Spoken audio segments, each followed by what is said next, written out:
You know that voice in your head, the one that whispers every morning when you look in the mirror? You're too old for this. Your time has passed. Dreams are for young people. Yeah, that voice. It's been getting louder lately, hasn't it? Maybe you're 45, 55, 65, or beyond, and you feel like life's best chapters are behind you. Maybe you've convinced yourself that passion is a luxury you can no longer afford. That reinvention is just a word for people half your age. Well, let me tell you about Margaret. Margaret was 67 when her husband of 42 years passed away. Picture this scene. She's sitting in their empty house, surrounded by memories, feeling like her story was over. The kids had their own lives, the grandkids were busy with school, and she felt invisible. Just another senior citizen marking time until the end. Sound familiar? For months, she shuffled through her days, morning coffee alone, evening news alone. The highlight of her week was grocery shopping on Tuesdays. She'd catch herself staring at young people, envying their energy, their possibilities, their whole lives stretched out ahead of them like an endless highway. She felt forgotten by a world that worships youth. But here's where it gets interesting.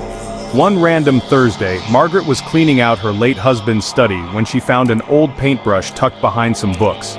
Suddenly, she remembered something she'd buried for decades. Before marriage, before kids, before life took over, she used to paint. She was actually pretty good at it too. That night, something stirred inside her chest. Call it hope, call it defiance, call it pure stubbornness. She drove to the art store the next morning, her hands shaking as she bought her first set of paints in 45 years.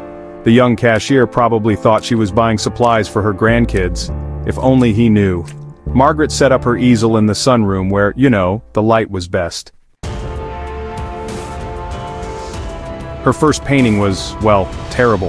Her hands weren't steady anymore, her technique was rusty, and she almost quit after that first disastrous attempt. But something deep inside her refused to give up. She painted every single day, through frustration, through doubt, through the voice that kept saying, "You're fooling yourself, Margaret." 6 months later, she entered a local art competition.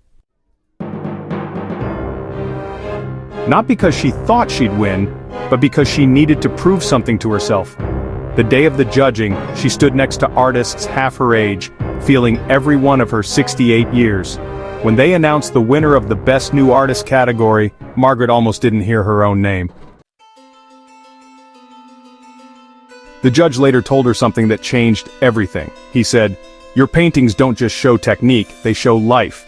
They have a depth that only comes from truly living, from experiencing loss and joy and everything in between." These young artists are talented, but they haven't earned their art yet. You have. That was 5 years ago. Today, at 73, Margaret has had 3 solo exhibitions. Her paintings hang in galleries across the state. She teaches art classes to other seniors who, thought their creative days were over. But here's the real magic. When Margaret talks about her art, her eyes light up like she's 25 again. Age became irrelevant the moment she chose passion over resignation. Margaret's story isn't unique because she became successful. It's unique because she remembered something we all tend to forget, that passion doesn't have an expiration date. That little voice telling you you're too old is just fear dressed up as wisdom. And hey, every single day you wake up is another chance to become who you were always meant to be. Your dreams, they don't retire just because you do. Your potential doesn't shrink just because your body does. The world, it needs what you have to offer, especially because of your age, not despite it. You've got something no young person has: perspective, resilience, and the knowledge that time is precious. So really, the question isn't whether you're too old to start something new. The question is whether you're brave enough to prove that age is just a number, and passion, well, it's timeless.